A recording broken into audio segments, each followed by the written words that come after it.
Welcome to the Salmon Runs YouTube. Enjoy the video. You begin by fitting a long spool pin or horizontal adapter so the large spool sits level and rotates freely. This reduces sideways pull. Once mounted, add a spool net or a loose rubber band to the spool to prevent sudden unwinding. That keeps tension steady. Then thread from the spool into the first guide. Follow the machine's top threading path toward the tension discs. This first step ensures the thread feeds smoothly and prevents knotting as you continue. Once the spool feeds smoothly, thread the machine along the prescribed route, making sure the thread snaps into each tension disc and pass-through hook. That is where control happens.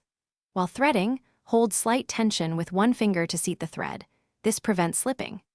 Wind or load the bobbin using either separate thread or the same spool with a controlled winder.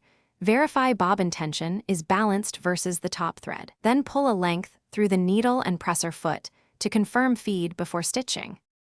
Now you stitch slowly on scrap, watching for even stitches. If loops form below, tighten bobbin tension slightly, and if thread breaks, loosen top tension or change to an appropriate needle size. If the spool slips, add a cap or switch to vertical mounting so the thread unwinds cleanly.